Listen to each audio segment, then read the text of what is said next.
What's happening, Hardscapers? This is episode 346 of the How to Hardscape podcast, where we talk about how you can start and grow your hardscaping business. And on today's episode, we just had Landscape Ontario Congress, a big trade show for the green industry. And I went around and interviewed people for 5 to 10 minute segments.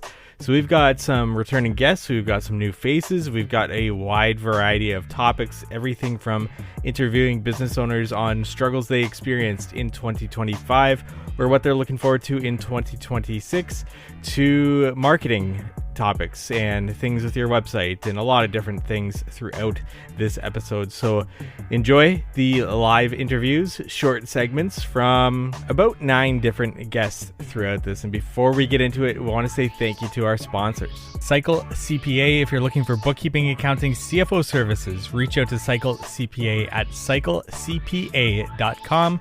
Let them know How to Hardscape sent you for money off their services there. And Knowledge Tree Consulting. George and Peter there are efficiency consultants in our industry, and I've had the privilege of having them both on one episode of the How to Hardscape podcast, and George multiple other times. And if you're looking for software to dive into this winter or beyond, check out the How to Hardscape headquarters software that can help you budget, estimate, job costs, time track, schedule, chat groups with your employees instead of having a WhatsApp, employee management, course content area to assign to your employees, things, safety training videos, our installation videos, and so on. Lots of different things in one house, and we're looking to get more features rolled up into this. But if you're interested, you can click the link in the show notes or go to HTH, that's How to Hardscape, HTH, headquarters.com, or you can send me a message at How to Hardscape on Instagram. And without further ado, let's get into today's episode. Okay, joined by George of Koivik Contracting. George, you've been on the show once before. It was a great episode. We're going to have you back on again for a full-length episode, but for now, at the Landscape Ontario Congress show, you guys have a booth here. It's gorgeous. You guys have your nursery plants. You have a lot of different features within it. Can you talk me through kind of what we're seeing here? I know this is not a video podcast, but at least explain to us, like, why are you guys getting into all these different things and offering these various things at your business? Yeah, thanks, Mike. Excited to be on the podcast once before, and if we get the opportunity again, I'd be happy to do it. So it's great. Yeah, this is our third year doing the Landscape Ontario show, promoting obviously our tree sales. Our tree sales is a part of the business that I think we can grow, and it has been growing year over year. So I think things have been going well, and that's what we're here for. But with our booth, we also bring in a lot of our trade partners, and so they help us out. We help them out. Kaplan's Appliances is here with their Urban Bonfire cabinetry, their Heston grills and pizza makers. We have Tribu Furniture from Avenue Road. They're our partner. We work with them quite often in terms of patio furniture. Tribu is probably one of the nicest brands in the world when it comes to Belgian designed furniture. We're really happy. We recommend it all the time. We have our Globus Fire Features. Our Globus Fire Features are also Belgian made and designed. We're actually the distributor for North America for these things, and they're quite beautiful. I think you may have seen them on our Instagram and on the internet. They're quite special. And then Renson. Renson is a big part. The Renson pergola here is a big part of our display. We're a dealer for Renson. I think we might be one of the bigger ones, I think, in Canada now. We do quite a few of them. And the one that's here in particular at this show is actually going to get reassembled back at our yard in our outdoor showroom. We have a few models of Rensons there already. This one's actually going to be a carport for our golf carts that we take customers around to look at trees. So it will be a carport and there's a little bit of a storage building behind it. So yeah, we obviously trees is our number one thing, but we do work with a lot of our partners and we'd like to showcase their stuff as well. So when it comes to building out your business to become a supplier of these things, what was the decision behind that in kind of growing your business in that sense to become a supplier of these various appliances and the pergola and all this stuff? Was it just a logical kind of next step for you guys, or what was the decision behind it?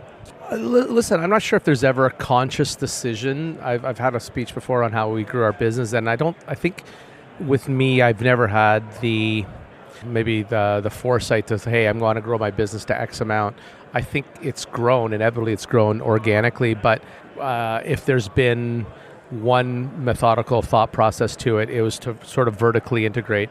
So with our design business at Koivik, the design build with Bosk Landscape Architecture, we're starting from design. Construction is still the core of Koivik. That's what we do most. But then we started getting into supply chain with the trees, with soils, and now even post with maintenance and accessories. So I think we're trying to capture snippets of the market from conception right through completion, accessories, and then maintenance as well. So it's been a bit of vertical integration, I guess, if you'd call it that way. And then what goes into the decision making of this is the brand of Pergola we're going to actually supply? This is our fire features, our appliances. Was it you were already using them in your designs? It was just a logical thing that would be the brand that you supply? Or what kind of decision making goes into that process? I think Koivik and the projects that we do, I think we always associate ourselves with best in class. So the Renton pergolas are absolutely the best pergolas in the world, from the customization to the options to all of the accessories that they come along with. They are really top notch. Same with the Tribu furniture. It is top notch, high quality outdoor patio furniture. So I think one thing that we've always done with Koivik is always associate with best in class. Our clients, that's what our clients want. That's what we want to be associated with all the time. And the brands that we choose to work with are brands that also I think are again, I'm repeating myself, but best in class. George, one question I've been asking every business owner today and yesterday at the show is a struggle that you've experienced in 2025 in your business, or something that you're looking forward to in 2026 in terms of fine-tuning, improving in your businesses. What does that look like for you? 2025 was a year, if you had asked me exactly a year ago, I would tell you that we were too busy to take on any more work.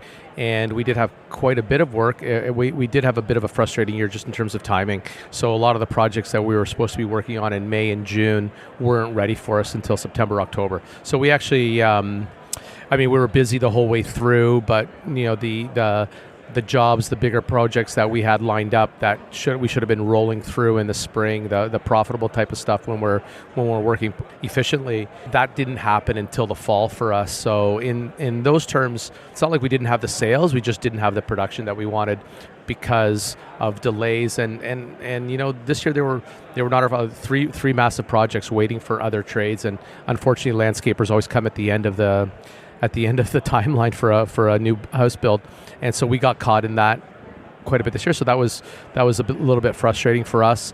Going forward, challenges and things that we're looking to improve on. I mean, we're constantly looking to improve into our efficiencies.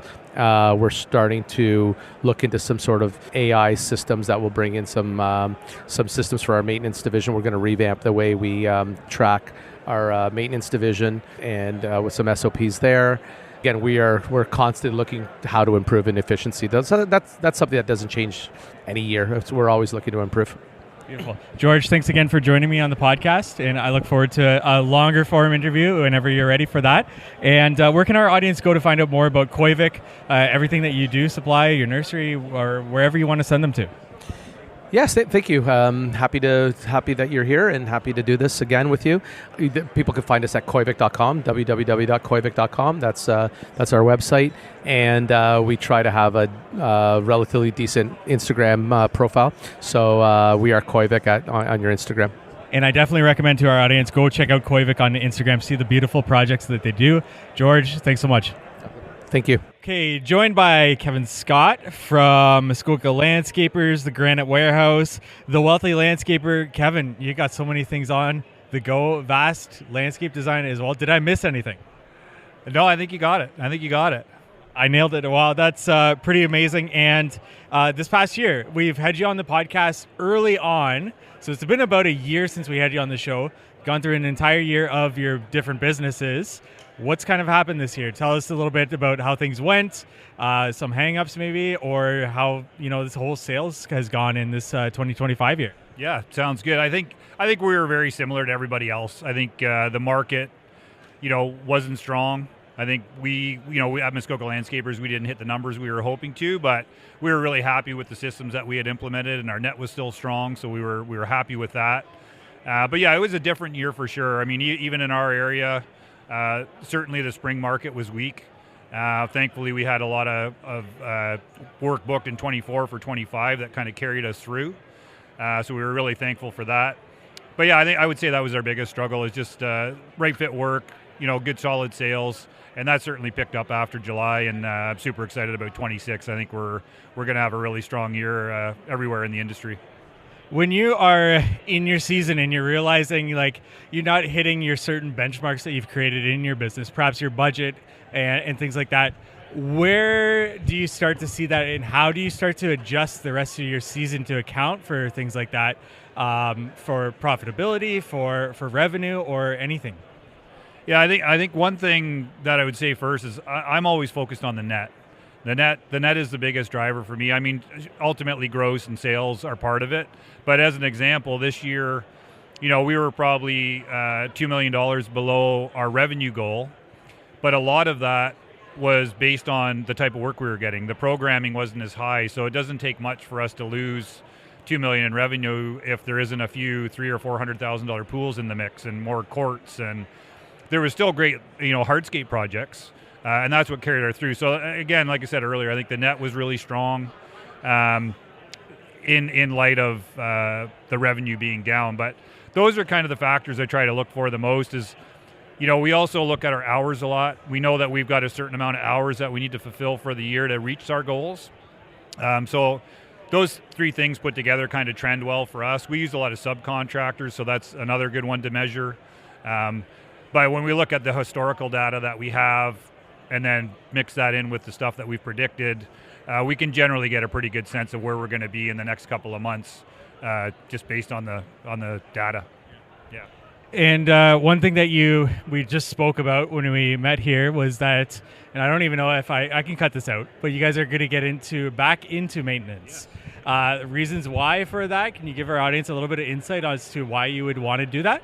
Yeah, for sure. And funny enough, it was launched today. We put out our first video today, letting people know that we're doing it, and we'll be reaching out to past customers and starting to build. My daughter's coming on board, which was part of the reason that I wanted to get it going as well. She's had her own landscape services business for about 9 years now. We know that combined we can produce a bigger, better product. We've done a lot of AI implementation over the past year that I think is going to assist with some of the nuances of a maintenance business, and the high communication level, the information that's provided to the crews while they're in the field, and who does what and when and how long it should take, and all those types of things. But the reason is really just to continue to grow at Muskoka Landscapers. We've got some fairly large targets that we want to try and hit over the next 5 years. And maintenance will certainly be a big part of that. We're really hoping that we're north of $1 million in our first year, and we'll continue to grow it after that.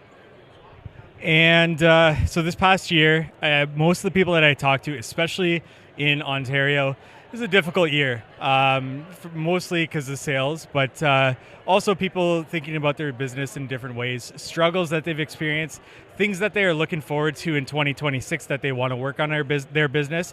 Anything in particular that comes to mind for all your different businesses, all your different ventures?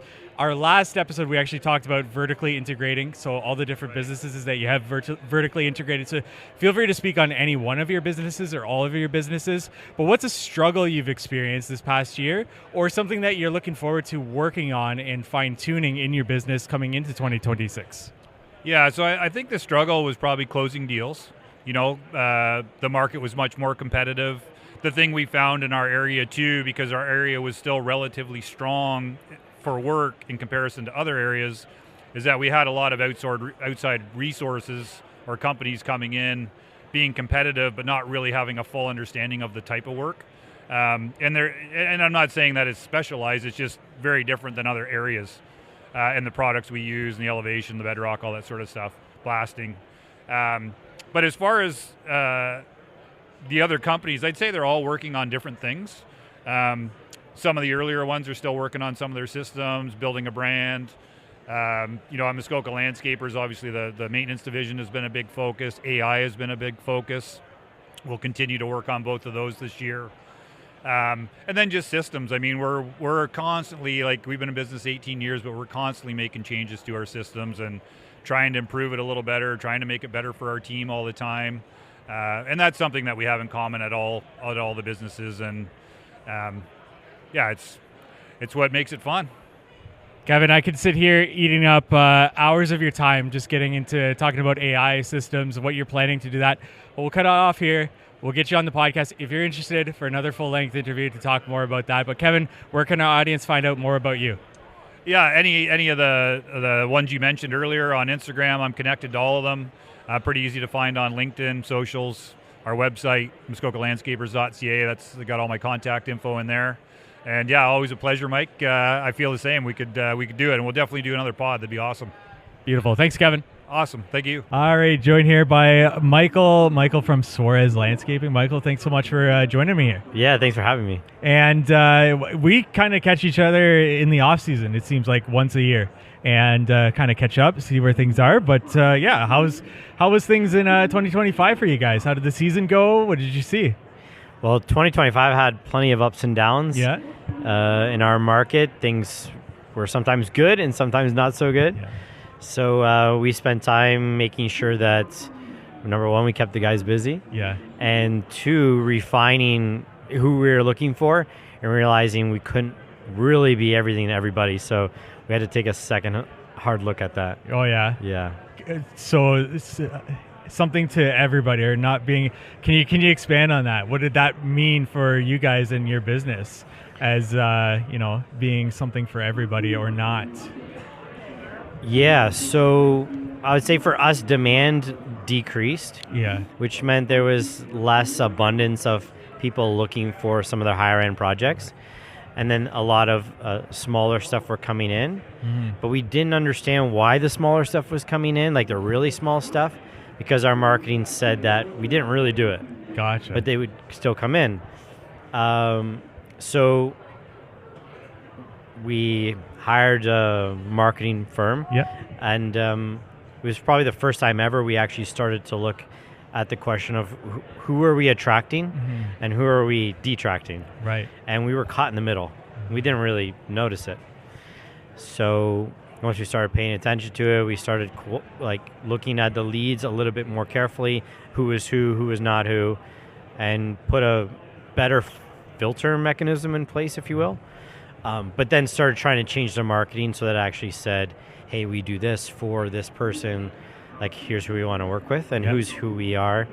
And then we started to notice some change, but we didn't really change that towards the end of the season. So we're looking forward to going into 2026 with that in place and see how that changes the dynamic of the sales conversation in the business. Right. And was that whole thing, was that part of like the new logo and the new look and all things like that? Or did that come before? Where did that kind of line up with? That led to the logo change that we did.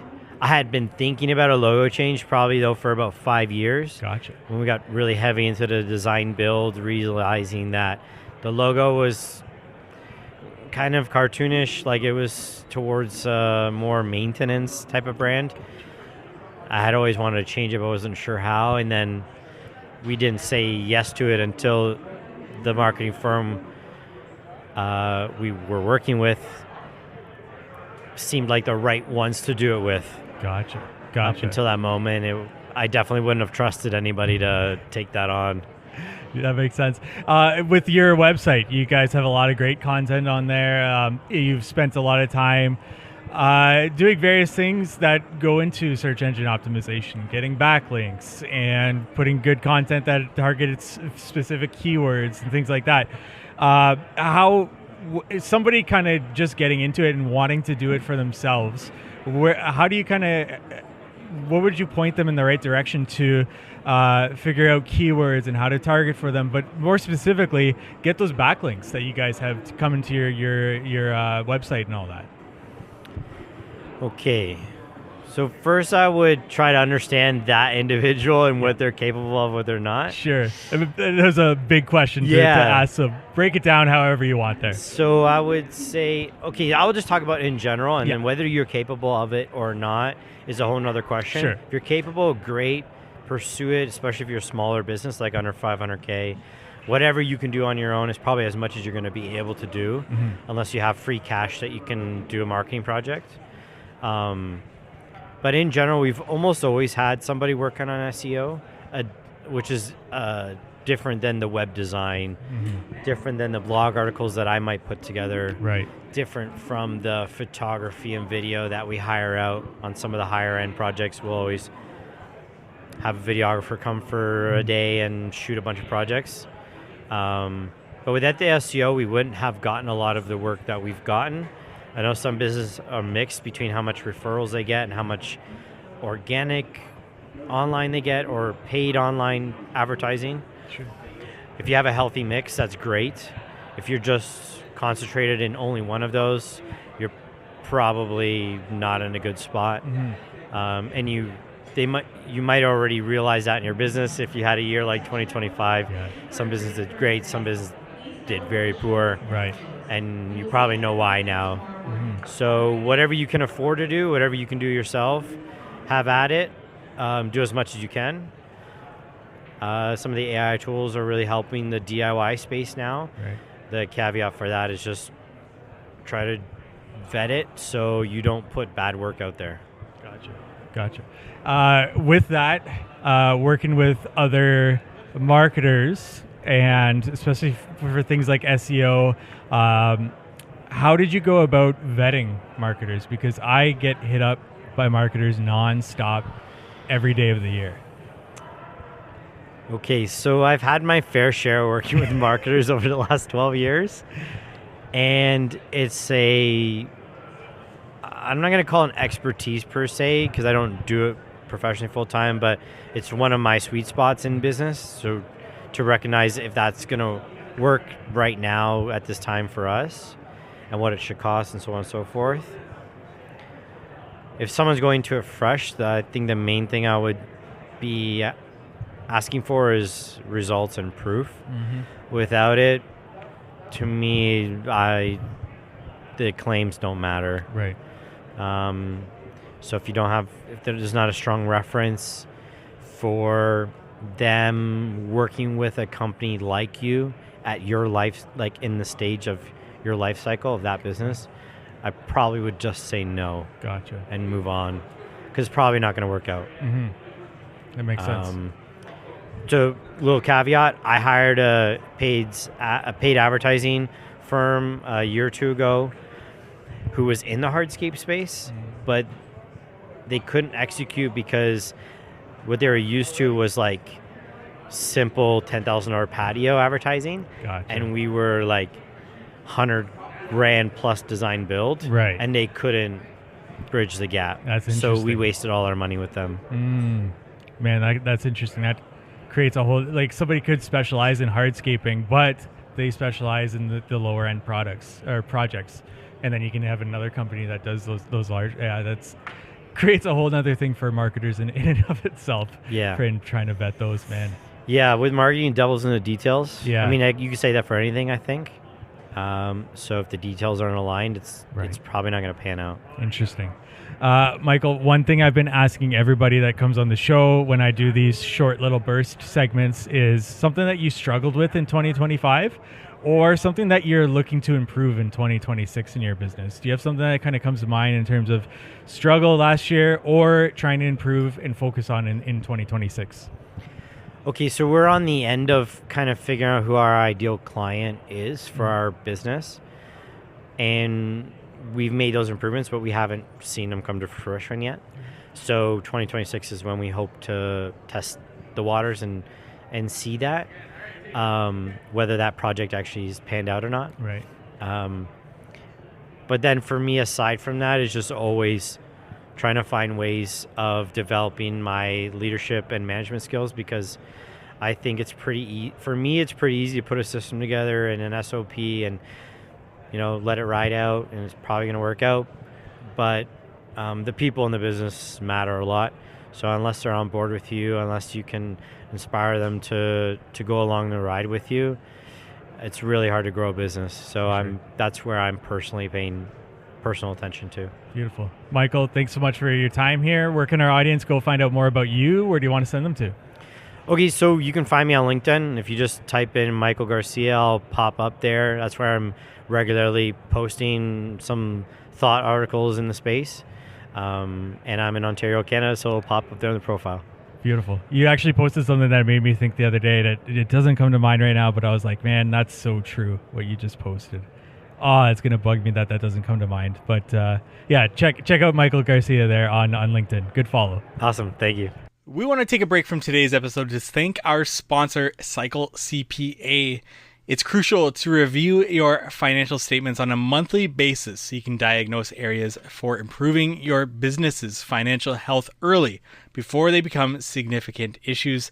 Too many contractors wait until the end of the year to review their financials as they file taxes, when it's often too late to take action to change the outcome. Cycle CPA not only handles bookkeeping and taxes, but they also ensure that you're armed with financial data on a monthly basis to make key business decisions. They offer benchmarking, cash flow forecasting, and assistance in developing targets for financial metrics. With their team of accountants specialized in the hardscape and landscape industry, they currently work with hundreds of companies in this field. Visit cyclecpa.com, and for $200 off, mention the How to Hardscape podcast. Now back to our episode. All right, at the Congress show, I'm joined by Joe. Joe, how you doing? Fairly well. How are you? I'm doing well, and I was talking to your brother, AJ, and immediately it comes to mind, oh, it's AJ. No, it's Joe, your brother. How's things? How's the Congress show been so far? Congress has been great so far. We got 2 conferences this morning in, and those were great as far as I could tell. And then we're here till Thursday, so we get more, I guess. Yeah. So I'm excited to see what Landscape Ontario has for us. Do you have anything else planned in terms of what you're going to for those seminars? As of right now, it's kind of up in the air, so we don't really know at this point. So we kind of look at the list of what's going on, and we're like, oh, that sounds great. We kind of have an idea based off of what we're looking for, like for business-wise, but then also what personally appeals to us. Gotcha. That first seminar that you were talking to me about seemed really interesting. Any one takeaway that you got from that? So I can't remember her name, but she was talking about customer service and plant design. Mm-hmm. So when she was telling us about how to say no to clients. So she's like, if you know whether or not certain plants need sun, shade, or how much to water, and stuff like that. So she was basically saying if they do know what to expect in their in their gardenscapes or their softscapes, then it's pretty easy to talk to the client about. But if they have no idea, it's in our best interest as the tradesmen or landscapers to educate our clients on the proper, I would say, garden etiquette is. So that's the biggest thing that I took away, is to educate. Is to educate the client on what to do, like something as simple as watering. Water schedules. I didn't think that it was that important, because we've done it for years where we've taken care of all the watering for the clients, whether that be sod, like B&B trees, or just even small perennials. Mm-hmm. But she's like, no, if you have a watering list, they're you can hand that off to the client because they already bought and paid for the plants, and then you can say, it's your responsibility now, but here's a watering schedule. So you're not shoving the entire responsibility on them, and then you get a call back, say a year later, being like, hey, guess what? All of your plants died. Can we replace them now? Well, then you could potentially have a plant warranty, right? And you could be out whatever you installed them for. Yeah. So she's like, well, you got to cover yourself that way. Right. But then she's like, also know the cues of somebody that thinks that they know better than you as a professional. kind of thing, right? Yeah. So I thought that was kind of cool. Nice. And walking the show floor, anything that kind of sticks out to you or that you like in terms of equipment, products, anything like that? I mean, as of right now, we've kind of made our way into the second part of the hall, so like we haven't made it very far. Yeah. And I mean, we've been here since 9 a.m. this morning, and it's almost 4 o'clock now.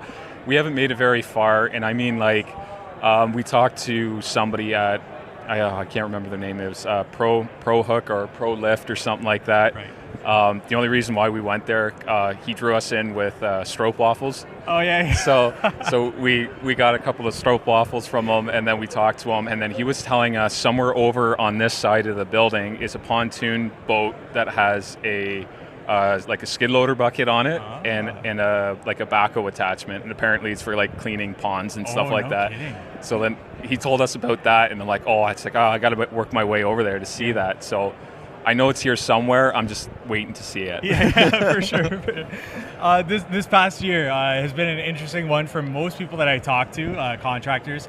Anything in terms of things that you guys struggled with or things that you're looking forward to next year to be like, we can fine tune this, we can fix this is what we're going to work on this year. Any struggles or anything that you're focused on coming into 2026 that you want to fix or work on? I mean, our biggest struggle was more or less, I would say, like a part of it, I would say it's my fault. It was, the accountability for the guys, like making sure that everything was kind of like tracked, logged properly, and like we weren't like, I knew we had to be in a certain place or we had to move into a certain way, but I wasn't disciplined enough to pull the guys in and be like, hey, like we're spending too much money here or you're spending too much time here, that's costing us money here. Let's pull, like regroup, pull back kind of thing. And it's like, oh, well, that's Dad's job, or that's that. But it's like, but no, if my wife and I are going to run the business, no, I need to step in and be like, hey guys, we need to stay on track, we need to focus, and more or less stuff like that. But then also the biggest thing that I think that we struggled with this year was more or less, I wouldn't say it wouldn't necessarily be finding clients, but it's more or less of when I tell somebody what our break-even point is and their jaw drops kind of thing, right? And for myself and for the way that we run our business is I think that we run it fairly lean. Like we own most of the equipment. I didn't think that, like with our overhead, it wasn't too bad. But I could only imagine what others that have, say, 4 or 5 lawn maintenance crews or whatever that have a lot more overhead than we have. Like I can only imagine the struggle that they would be going through. Because like if I feel it, then what is the guy upstream feeling, kind of thing, right? Exactly. So yeah, that's I would say more or less is like the biggest struggle I would have, or I guess we had was more or less of finding new clients, because I guess this year everybody was watching what they were spending, and I think that was the biggest thing. I think everybody was fighting over the same fish in the pond kind of thing. Yeah. So been a very different year, and I hear that from everybody. It's been the same situation, especially in Ontario. The contractors that I talked to, it's been a more difficult year than previous years. Yeah. For sure.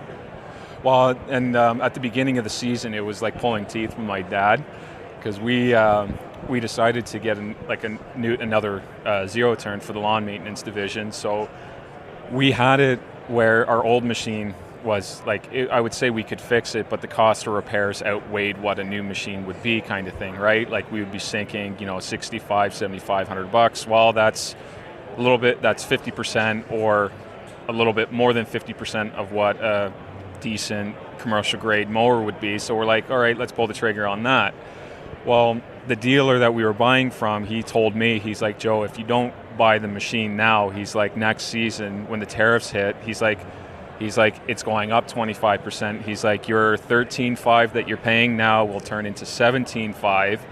So then, of course, I had to have a hard conversation with my parents, being like, look, like, if you can't afford it now, we definitely can't afford it next season. And it's like, we have to find a way to make this work. Yeah. And thankfully we did. Yeah. But it's the same thing, is that, again, if I'm feeling that, what is the next guy feeling, right? Exactly. Because like if I'm buying, if I'm worried about, 13, 14 grand, but the next guy bought, say, $100,000 excavator, what's he feeling, kind of thing, right? And you have just enough work to pay for it, but you're kind of nervous about finding the work, or you're not sure where the work is coming from, kind of thing, right?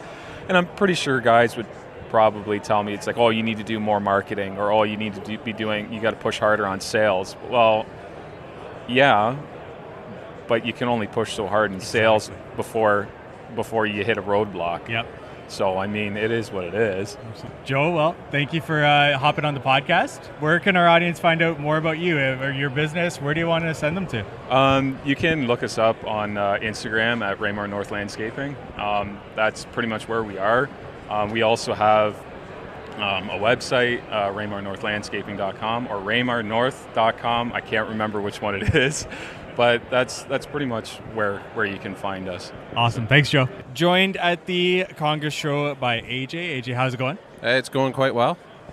This show, anything that's kind of stood out to you in terms of things that you came to look for or things that you've seen? Any standouts? There's quite a few that stand out, and I'm having a little bit of a struggle right off the moment. Did you see the geoceramic of the porcelain on the concrete? Did you see that at all yet? No. No? Oh, maybe I have passed by it, but Yeah, I just I didn't thought that register. was really interesting concept. That's kind of been the only stick out for me, but also good to just run into people like yourself here as well. Yeah. Well, I guess on one side of it, I've been looking for a hook lift, so I've been on that side of it. Gotcha. So just And thoughts on the hook lift system? What's your thought process on going to that and thinking of getting into that? for that thought process is to condense the truck unit down into making it more condensed, so it's easier getting in and out of the tighter spaces in the towns and cities where you're working in that really tight residential area, instead of hauling around a long trailer and truck and you're 20, 30 feet long. Definitely. That's useful for sure. And for Congress, you guys stay the entire 3 days, or are you just coming down for a couple days? I know you were here yesterday. Yeah, we're down here for the 3 days. It's kind of like a mini getaway experience that we get to have fun with for the beginning of the new year. Do you do snow at all? No, we don't cover any snow. That's a good call. Was that ever a thing that you were thinking about, or just no? No, I have done it for the previous guy I worked for, but yeah, the hours are ridiculous and it's something I don't enjoy. That was good enough, eh? Yeah. I did it for one season. I'll never ever do it again. That's everything that I do is just so I don't have to do snow. Yeah, I agree.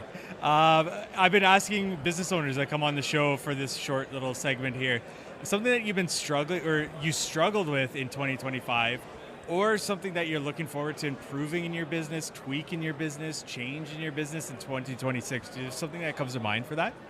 Yeah, the one part that I've been struggling with this past year is finding the right employee for being the next first hire or second hire for coming in, just finding that right guy to come in that aligns with my culture and just that I can be with in a full workday the whole entire year, and we got that compatibility.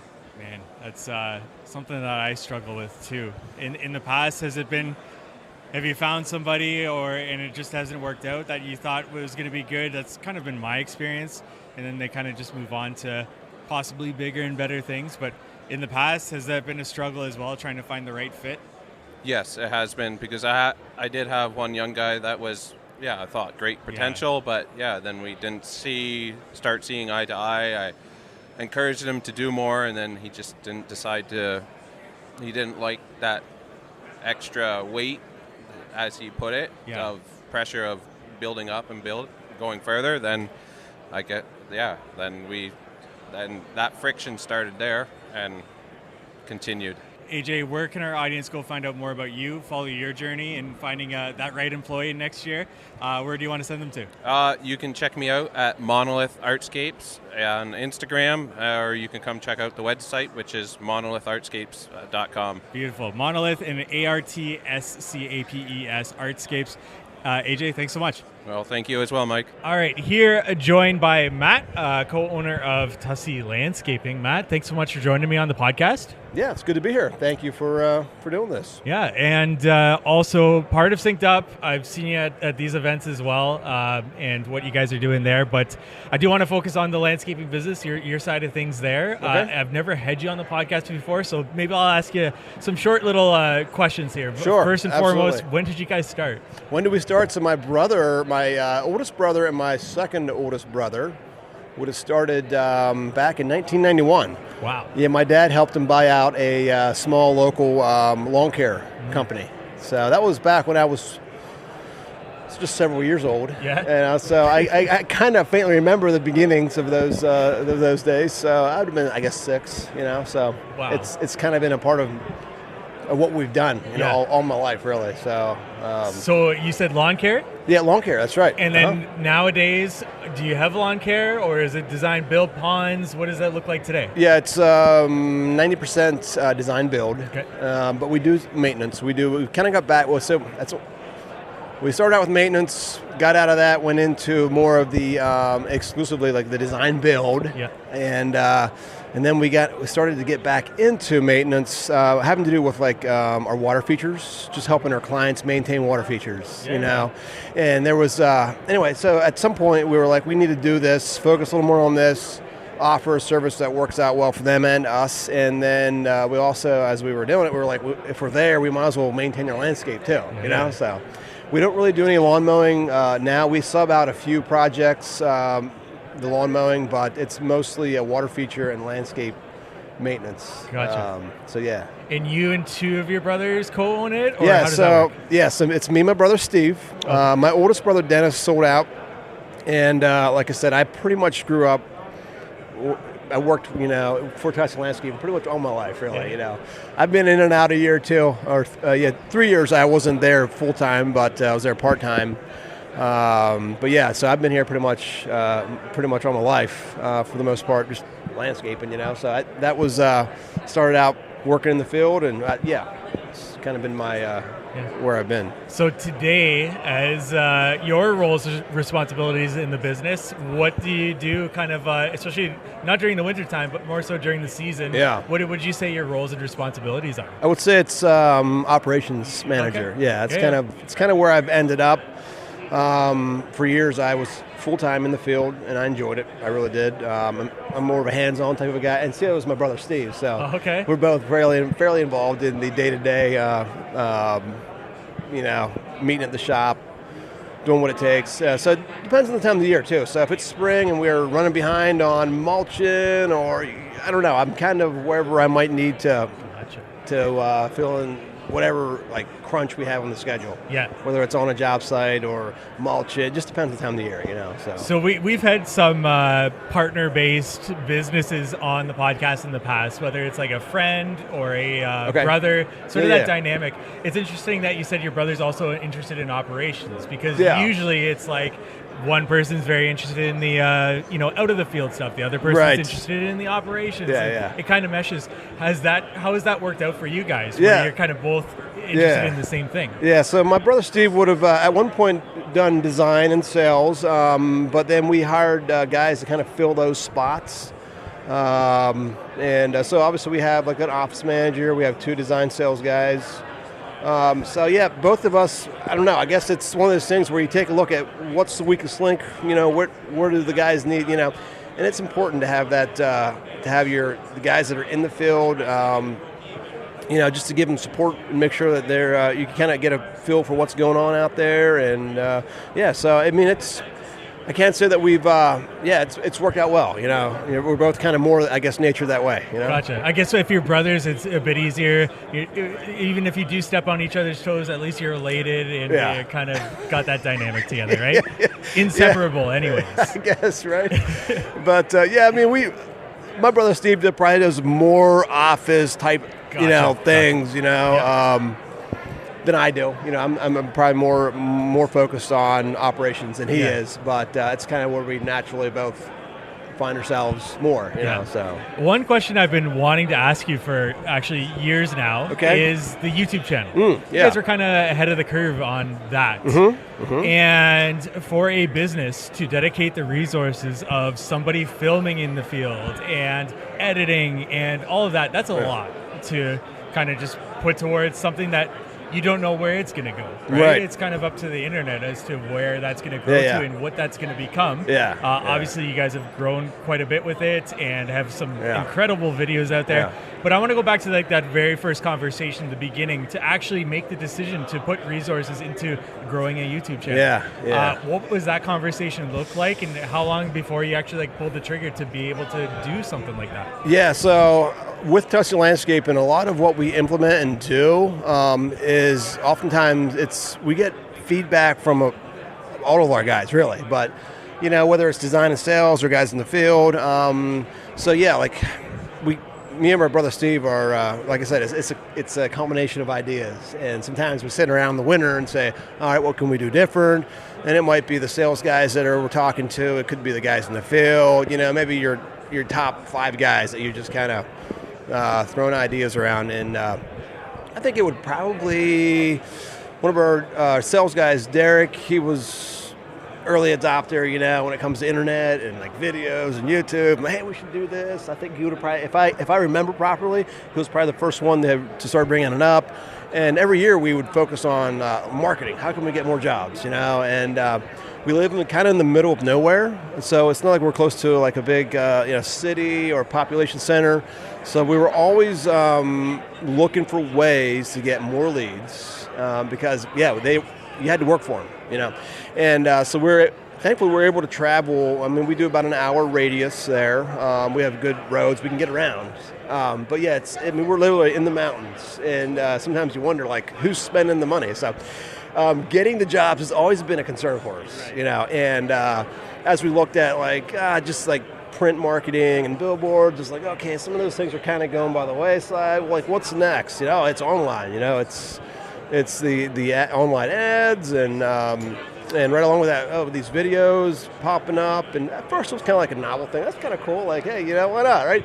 And then we got people like Greg Woodstock from Aquascapes that was really, you know, pushing that early, and was like, we're kind of looking at what he was doing and thinking, well, maybe that would be a way, you know, to kind of build that online presence and have something out there that people can find us and then also get to know us too. You know what I'm saying? Like, you get to know you as a company. That way when you show up, you're not a complete stranger. You know, you build some trust. So I do want to ask you for, at least when I started tuning into the Tussie Landscaping channel, it was Weston seemed to be sort of the face that you would see, and he would kind of film his day around that. And what was the decision behind, now I see Ben a lot. But what is the decision behind having somebody showing their face as opposed to like you guys as the owners showing their face and so on? Was there a discussion about that, or? So Weston was involved in this effort, you know, right from the beginning, pretty much. And what he did primarily was water features, which it's really fun to showcase, you know, and it is something that we do that's fairly unique to us. But we don't only do, you know, water features. But it was one of those things that it was fun to film. The end results were incredible, just kind of that natural, the water, the plants. And so it kind of went, you know, Weston started out, he did a lot of the water features, did a great job at those. And it was content that was fun to film, create, and people liked, you know. So that's kind of the way it went. And Weston always kind of ran that crew primarily, then, you know, kind of transitioned to Ben. And he does a lot of our water features, so, yeah. And some of the crews aren't really interested, aren't that interested in doing the work, putting the time into it. So you got to have a crew that's interested in being able to film and kind of has are willing to do it, basically, you know. So, that's kind of the way we went with it. Well, Matt, I've already taken up enough of your time. I told you 5 to 10 minutes. We're already way past that. Okay. I could ask you so many more questions, but I'll leave it with just one more here. All right. A struggle that I've been asking. So I've had business owners on the podcast throughout the day. I'm asking a struggle that you've experienced in 2025 in your business, Okay. or something that you're looking forward to in 2026 on tweaking, improving upon, anything like that. It Yeah. can be business related. It Yeah. can definitely be personal related. But do you have Okay. something that kind of comes to mind for that? So struggle in 2025. It seems like we're officially off of the COVID hump, Yeah. the bubble. Yeah. So we went into 25 with less work ahead of us, which is always a little bit worrisome when you have 4 full-time install crews, and they can do a lot of work. So the owners and maybe the salespeople kind of start to get a little nervous about it. It's nice when you have that six months of work ahead of you. That's nice, Yes. But when you get down to like 4 weeks, and you start to get a little worried. So we did a little more worrying than we this year than we did previous years in regards to that. So, so that was one of the struggles we faced. Thankfully, we've been blessed with a lot of good guys. Our manpower, there's a lot of people that say I just can't find guys. We actually have almost too many guys, Wow. which is a blessing. Like it's great to have good manpower, but then you're always looking at how can we sell more work, So that's one thing we just every year we try to focus on what can we do. Are we doing everything, Yeah. And at some point you wonder if maybe you've just kind of maxed out the market, where we live. So Definitely. Well, I appreciate that. I've heard it very consistently throughout. It's been a more difficult year in 2025. yeah. Now Definitely. we have been blessed with a good year. We hit and exceeded our sales goal. Nice. But it's just that we didn't quite have as much You had to work cushion. harder for it? We had to work harder, and Yeah. we had less of that schedule. We were more Yeah. like 6 weeks. You start hitting 4 weeks, and that's when you really start to get a little, worried. So, but Well, Matt, it's been good. thank you so much for your time. I would extend the invitation whenever you want to come on for a full-length interview. Okay. I've got many more questions for you. Company culture, delegation, Yeah. things that I've seen you guys be really good at, and other contractors can definitely improve and I'm speaking for myself. I Yeah. struggle with delegation and all that. So I would love to have you back on for a full-length interview. But for now, where can our audience go find out more about you, Tussey Landscaping, Synced Up? Where do you want to send them to? Yeah, so for Tussey Landscaping, you can just look us up online, tusseylandscaping.com, on Instagram, Facebook, YouTube. We're all there. So, yeah, for sure. Beautiful. Thanks so much, Matt. Absolutely. Thank you. We want to take a break from today's episode to thank our sponsor, Knowledge Tree Consulting. They are efficiency consultants in the industry with 35 plus years of industry experience building Oriole landscaping in Toronto, which they are completely hands off at this point. George and Peter have been on the podcast before, and George on multiple occasions now. I've personally leaned on him to help with the How to Hardscape headquarters software and how we can maximize the efficiency of user experience. And I know the guys at DTE Landscaping, Chuck and Jeffrey, who we've also had on the show multiple times, have hired them on in the past. Check out their consulting services, peer groups, and events that are coming up on their website, knowledgetreeconsulting.com, or check them out on Instagram at JoinKTC. Now back to our episode. All right, joined by Ben from Tussey Landscaping. How you doing? Pretty good. It's just a fun time here in Toronto, so Absolutely. lots of- You're probably doing much better than your Penguins are, but we will save Stop that. We'll save that for another discussion. Ben, thanks for joining me on the podcast. We just had Weston. We just had Matt on the show. Just feels comfortable to have you on the show as well. Let's get started to get to know a little bit about you. How did you get involved into Tussey? Where did that all start? Yeah, I grew up on a nursery. My dad had a nursery, and so I met the Tussey boys coming in to get plants, and my cousin Weston worked there, and he was always on my case, and because he wanted someone to do the dirty work. So, Yeah, gotcha. so eventually, I thought I could find bigger, better things outside of Dad's company, and that's how I ended up with the Tussey guys. Beautiful. And when you first started with Tussey, what was that like? What kind of roles and responsibilities, per se, did you get started off in with them on?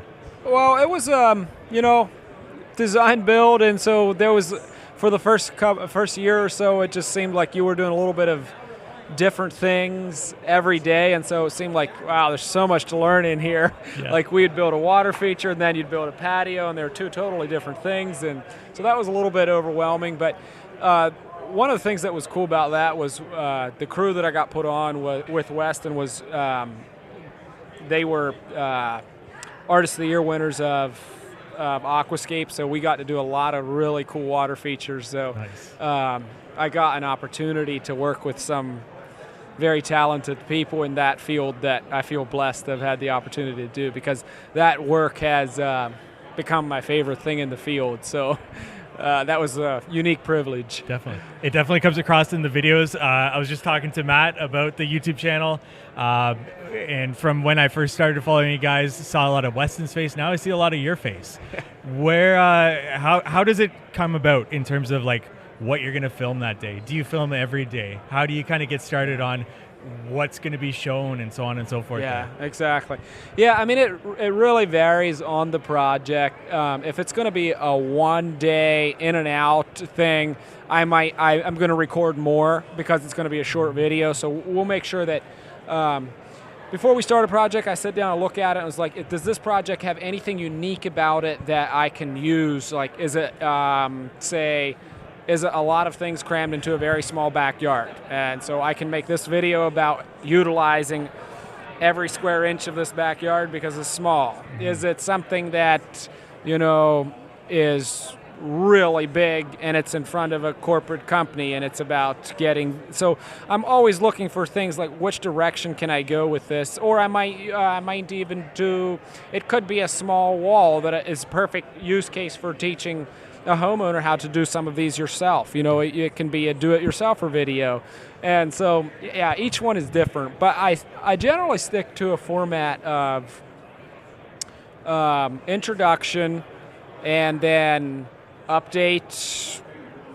I do some narrative about 2 times a day if it's a longer project. Right. If it's a 3-month-long project, I might do it twice a week, give some narrative. And then we just shoot time-lapse. So grab your befores, do your narratives, shoot time-lapse for the whole thing, and then when it's all done, then you go in a week later and do your beauty shots, the finish B-roll. Definitely. So, how are you kind of planning it? Do you see projects in the schedule where you're like, I've got an idea for that one, I can't wait for that one? Or is it like on the day of the job, you're like, okay, this is what I can get in terms of my shots, this is going to be what the video is going to be about? Or is it a mix of both? Like, are you planning well in advance, or is it kind of like day of, I know what I'm going to do for this? I am planning in advance. I'm looking at that calendar, and if I see it's a simple project, that's one I'll come up with, when we get there in the morning. It's I'll talk to my co-workers like, hey, what do we want to do on this one? So does that happen? Yes. If it's a bigger project, I come up with a better game plan. I might talk it over with the social media. Nikki works in the office. Gotcha. It's like, hey, what can we do with this that's cool? Yep. She does a lot of the shorts and reels, the day-to-day social media stuff. So I might communicate with her. And the bigger projects, I form a better game plan of what I want to do with it. What what is your roles and responsibilities? How has it evolved since you first started with Tussey? What would you say your roles and responsibilities are? It's always growing. I'm always looking for opportunities to be more valuable to the company. I mean, that's you want to feel important in the company. Look for ways to grow. Yep. And Weston stepping out to go into the synced up and the software world. That forced me into growing faster than I wanted to, for sure. Gotcha. But it was a good thing. Yeah. Looking back, there's a lot of things to learn at once. But construction foreman. So, making sure that everything is in place for each day. Mm-hmm. We have the materials we need, and then also recording of all materials in the software, time and materials. That's the construction foreman's responsibility, as well as shooting all the content for the social media. I don't do any editing. Mm-hmm. That all goes to the editor. I don't run any cameras. I have someone else that does all of that. So all really that I do with that is I'm the face of the channel. Gotcha. Come up with the ideas on what we want to make the YouTube videos about. So it's a pretty good system at this point. Was it a natural fit in? Like once you became sort of the face of the YouTube channel, was it like, oh, Weston's kind of going off doing his thing, now it's time for me to go in? Or was there a learning curve for you for talking in front of the camera? Yeah, no, it's not a natural fit in. And I don't think it is for, I would say for most people it's not. Yeah. It feels uncomfortable. You're not, just get over it, work through it. Did the content take a hit? Sure it did. That's okay. You grow into that. Yeah, I remember reading comments and it's like, what's going to happen to this channel? And you just kind of absorb that and Gotcha. just don't let it live in your head. And, and eventually it goes away. Yeah. Just do it anyway. Yeah. No, that's great advice. Especially like, the comments that I get sometimes on mine, it's like, I could have gone without reading that. Yeah, that's been okay. Better without just that. let it go. Yeah. Do it anyway because it's done good things for the company, and it can feel a bit exhausting as a company to do it because sometimes you pour a lot of energy in it and you just feel like I'm not getting any results from this. But on the flip side, we've been doing it for 10 plus years at Tussey. Not me personally, but I can just think of one use case where. Someone found us on a YouTube channel, and throughout the years we've done hundreds of thousands of dollars of work to them. And so stick to it. That project is probably still coming for you.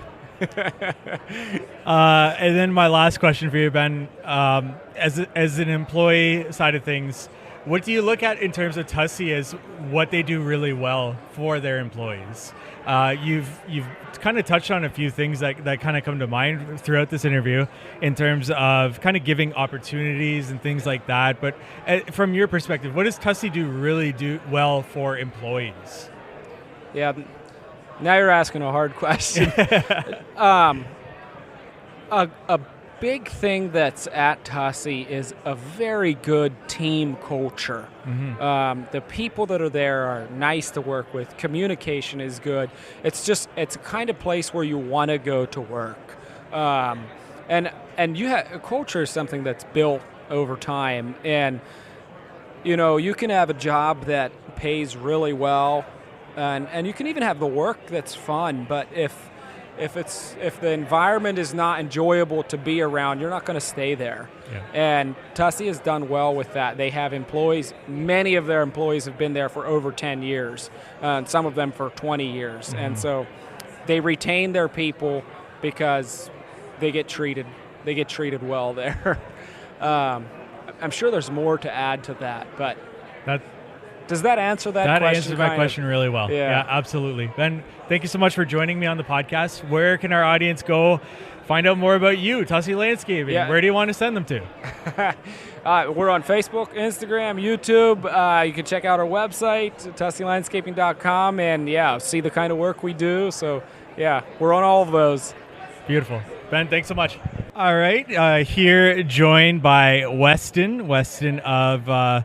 previously or still currently Tussey Landscaping? It's previously. Previously? Yeah. So now full into Synced Up. That's Weston, right. Thanks so much for joining me. Yeah, thanks for coming by to the booth and saying hi. It's a great place where we kind of end up meeting on every annual trip to the Landscape Ontario. So. Absolutely. It's great to see you every year, catch up with you, talk to you. I've always appreciated the time that you've given to our podcast. You've been on a couple of times in the past, as well as just like be able to ask you questions and just talk to you, Weston. Sure, I've always appreciated absolutely. that. And I enjoy picking your brain as well. Like you've got a community there, and it's just networking is an important part of finding people that you can relate with and get inspiration for what's next in your own chapter. So, appreciate the friendship. Landscape Ontario kind of kicks things off for you guys throughout the year. Is it busy from here on out in terms of where you're going? The next 3 months is basically, in some weeks we're in 3 or 4 different cities. We have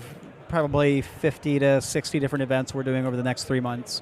So this kicks off the busy season. Yeah, absolutely. You get to talk to a lot of different business owners, and you get to see what they're doing in their business. You've done shows, events at contractors' businesses that I'm sure people come to share ideas. They talk about things. What are some things that kind of has stuck out to you throughout the years, especially working at Tussey Landscaping as well, that that's an interesting way to implement into your business. That's an interesting way to do things in terms of operations. Anything that kind of comes to mind where it's like, I noticed you went to J Squared we did. An event there. Things that how they run their business. Was the last one with Evolve? That's right. Yeah. So what are some kind of takeaways that you hear people talk about that you yourself have taken away from those different businesses?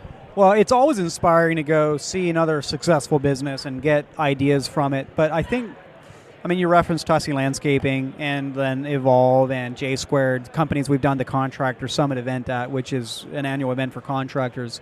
The thing that I think is the most special about all three of those companies is their culture. Like, to master something, you have to move beyond the basics. And in many ways, knowing your numbers and all that, there's some financial basics, and then it's like, well, you can have the spreadsheet sing the tune and get it all right for you, but what about after that, right? And with those three companies, the thing that stands out to me is their culture and their team and how they can retain people. The people that work there love working there, and that is kind of like the magic sauce that's so hard to recreate. Like, it's not really a formula. It comes down to, what does it come down to? Well, it comes down to, I think if you had to sum it all up into one thing, it's the golden rule where you treat others like you'd like to be treated, which affects pay, it affects how you treat your people, just the autonomy you give them, the responsibility you give them. So that's really I think a common trait from those three companies that we visited. Yeah. One thing I want to ask you as well on top of that is struggles that you kind of hear businesses go through. Do they repeat year in and year out? Like, what are some struggles that you hear people coming in to either synced up or at these events that people are like asking questions because it's a hurdle they need to get over?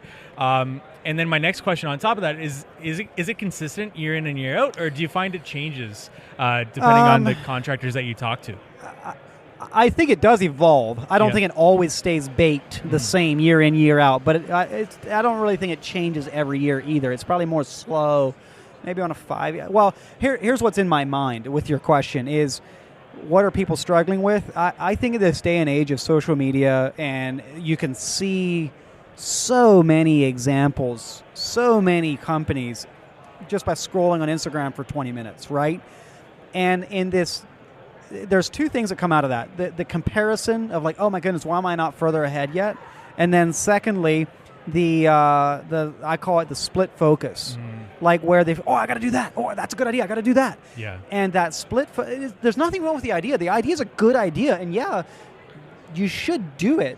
But sequencing matters. Like, if you're a $500,000 business, you should be focusing on something that the $5 million business already forgot about. Right. But what tends to happen in this day and age of social media is the $500,000 business will see something that the $5 million business is doing and try to implement that before they have some of the other basics between $500K and $5 million implemented. And it creates a very frustrating, can't seem to get anywhere kind of vibe. So what I'm saying in shorter words is split focus is far more expensive than just remember sequencing as well, like right time, right place. Because a really good idea implemented at the wrong time is useless, Yeah, and I think it's kind of comes naturally to entrepreneurs, business owners to see the shiny object, and like sometimes you can have too many ideas, right? Yeah. You can see too many things, you have too many ideas, and you try to implement them all, and they all kind of go to waste, as opposed to just focusing on one, right? Yeah. I think another thing I would add to that, kind of a continuation of that thought, is analysis paralysis. Like, I see this a lot in contractors that want to streamline their estimating process. Good and noble focus. Awesome. But then they get into building templates and building production rates, and they really overthink it. And probably the most effective way I've seen that works for a contractor that's totally overthinking it is to frame it like this. Instead of saying, oh, go build a template and production rate. Sounds like this, like really like, well, I don't know my production rates. I don't know. I don't know. Like, how do I start? Where do I start? You're like, okay, scratch that.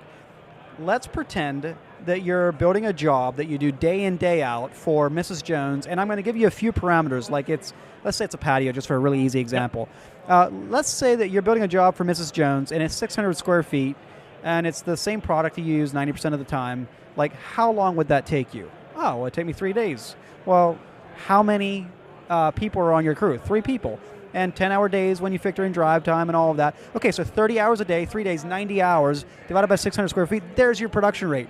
And so the best way I've seen people go from overanalyzing to clarity in templates and production rates is don't frame it as go build your production rates. Frame it as go build a job one more time the manual way, but then calculate the production rate out of that, save that. There you go. So, but yeah, that overanalysis thing is I don't know what it is. Is it an entrepreneurial thing? Maybe it is. Like it's definitely something I see a lot of. Like we overthink things, probably especially things that we know we're aware enough of it to grasp the concept, but haven't mastered it yet. And right there in that crosshairs is where the analysis paralysis happens. Yeah.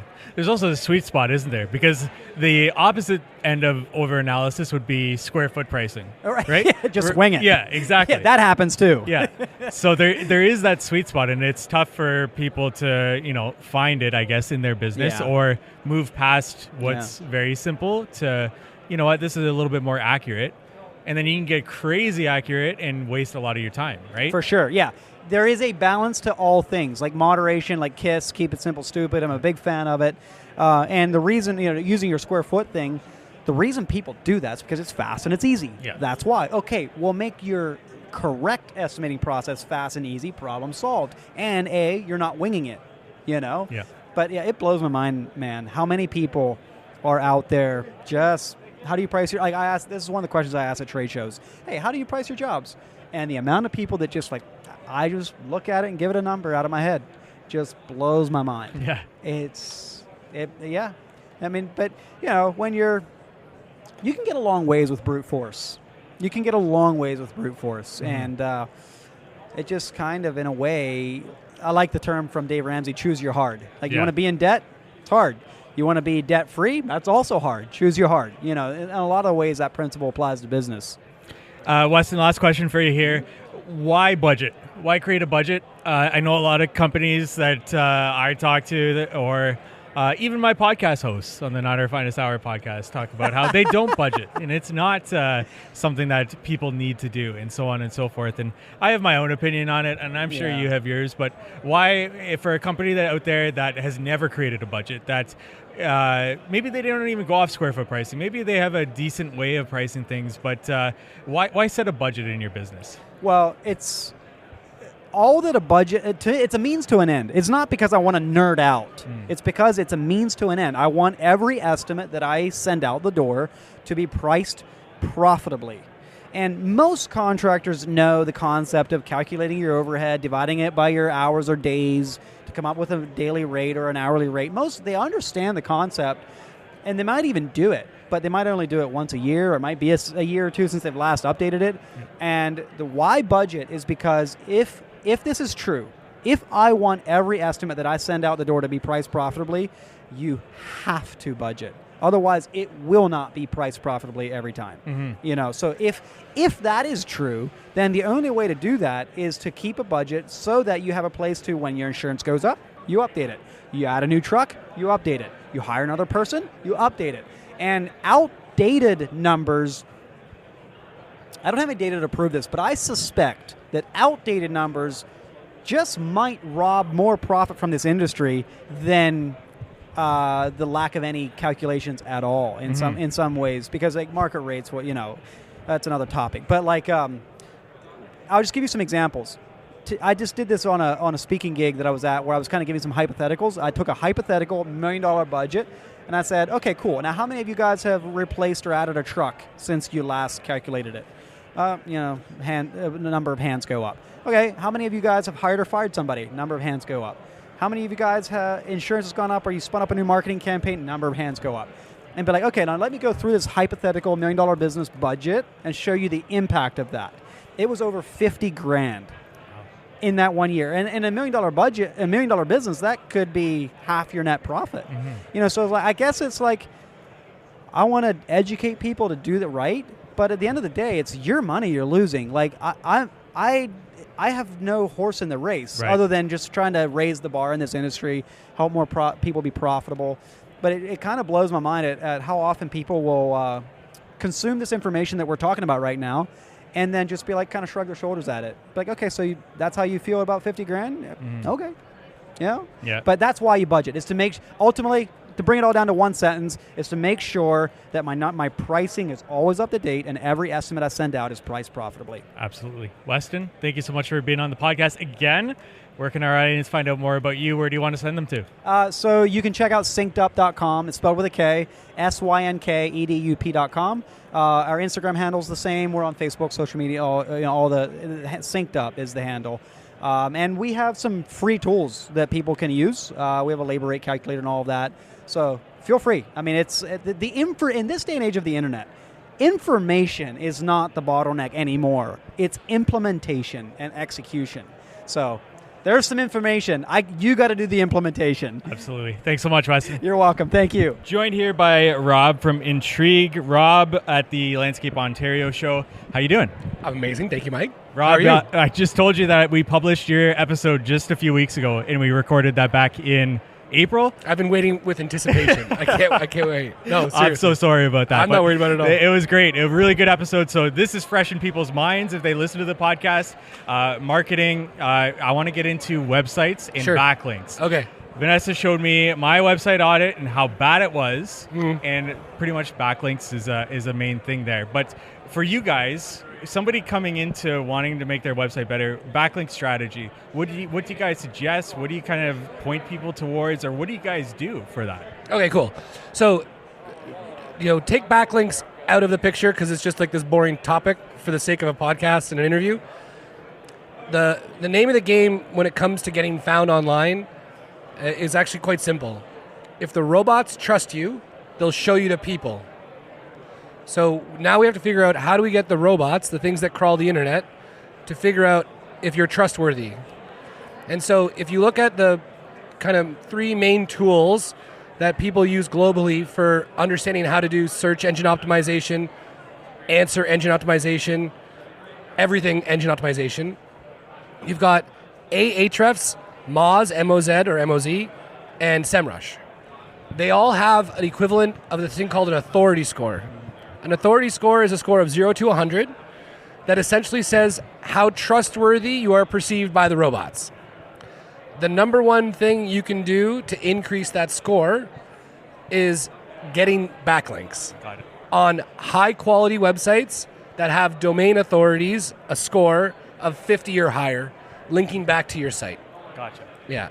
That makes a lot of sense. So for me, and then she pulled up my How to Hardscape website, which does much better because that's where my focus is at, unfortunately. Right. And that has a lot of backlinks. Is that like putting links in YouTube video descriptions? Does that help, or is it more so like news websites and things like that? Yes and all? Yes. So social media mentions and like massive link trees. Like if you think about the World Wide Web, right? And you think about your business is at the center of your own World Wide Web. Okay. And then you think about all the different places that are on the internet that are pointing back to you. And in your case, YouTube, how many videos do you have? We're at like 250. And how many subscribers and how many likes, comments, and shares? So we're at like 35,000 subscribers right now, and whatever likes, shares, comments. Okay, so you have social proof that tells the robots 35,000 people follow this YouTube channel. There's 250 videos all pointing back to this website. This website's trustworthy. Gotcha. And so it's like we don't have to overcomplicate things. The idea, though, that if you have a YouTube channel that has 2 videos and 1 subscriber and it's your mother, doesn't tell robots you're trustworthy. Got it. So you have some like serious social proof that people want to hear what you have to say. And the robots are really always trying to appease the searcher. They're trying to give people what they're looking for. And when you have that kind of social proof, they give you points because you're trustworthy. Gotcha. So is that a good strategy? If somebody thinks that they can start a YouTube channel and grow a YouTube channel, is that a good strategy to get backlinks, or is there a quicker way that you would suggest, or come to Intrigue? Well, sure. I mean, you could use a service like ours or others. Yeah. Like, I mean, there's a couple of caveats, whether you use us or do it yourself or a YouTube channel, that people often forget when it comes to all these things.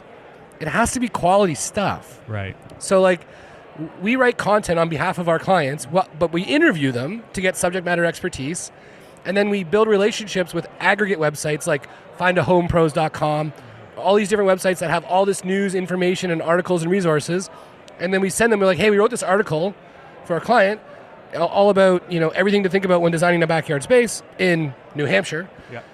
Would you post it for us if we pay you? They have to vet it for quality. Is it good content? Because they don't want to put crap on their site. Gotcha. And then if it is good content, they'll take your money. Got it. But it has to be good content. And just like your YouTube channel, it's full of good content.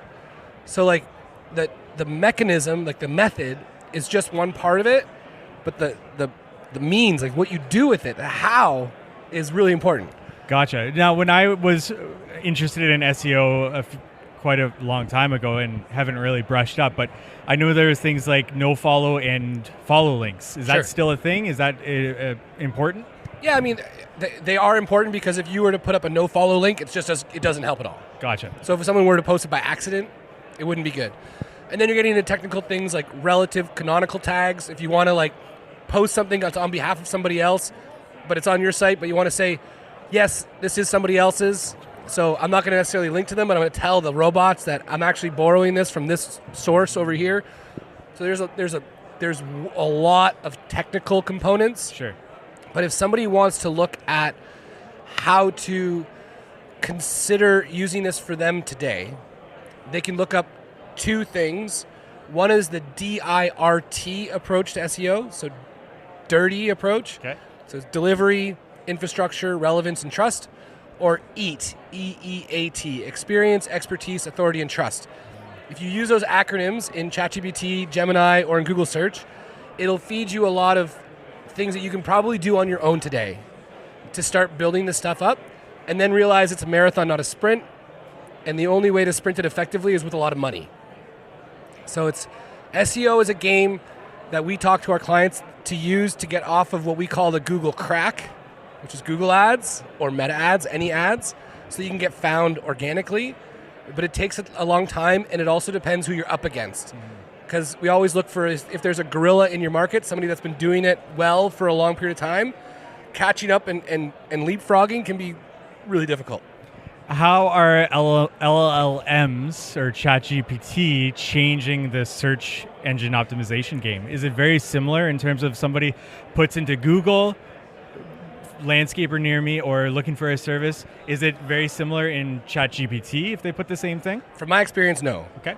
And what we're seeing from research as well as primary testing every day, a lot more informational research-based searches are happening in LLMs. Local business services are still happening on Google. They happen on ChatGPT and Perplexity and all these other things, but people are still going to Google to get to the site. Right. And LLMs are changing so fast. The results you get for local services, like if you were to ask what landscape company has the most reviews in this area, the odds of it giving you the right answer is low. Interesting. So it's a really interesting dynamic, but if you say, what are the top 10 things I should interview for when hiring a contractor to make sure I get a good one? I bet you the output you're going to get from that is really good. Well, Rob, a whole topic that we could cover in a full-length interview, AI and all that. But that's good enough for now. I really appreciate your time. Where can our audience go find out more about you? Where do you want to point them to? Oh, intriguemedia.com. I mean, there's tons of resources. There's the I Am Landscape Growth podcast. We've got a bunch of events coming up on how to leverage AI, the $10 million marketing mindset. But yeah, register for an event. But intriguemedia.com's got a ton of resources. Beautiful. Thanks, Rob. Thank you, Mike. Appreciate it, buddy. Thank you for listening to today's podcast episode. Thank you so much to everybody that has reviewed recently, left a rating, Apple, Spotify. Those do really help, and I do really appreciate that.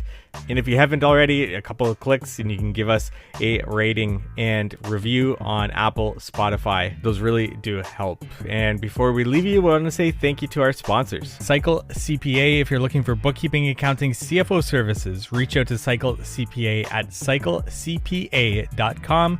Let them know how to Hardscape sent you for money off their services there. And Knowledge Tree Consulting. George and Peter there are efficiency consultants in our industry, and I've had the privilege of having them both on one episode of the How to Hardscape podcast, and George multiple other times. Always great episodes, and I also got to sit down on a one-on-one with George and went through what they do for businesses, and I left that meeting with a lot of value, so I can't recommend them enough. If you want to learn more about what they do, go to knowledgetreeconsulting.com and get that conversation started with them today. And we look forward to meeting you next week on the How to Hardscape podcast.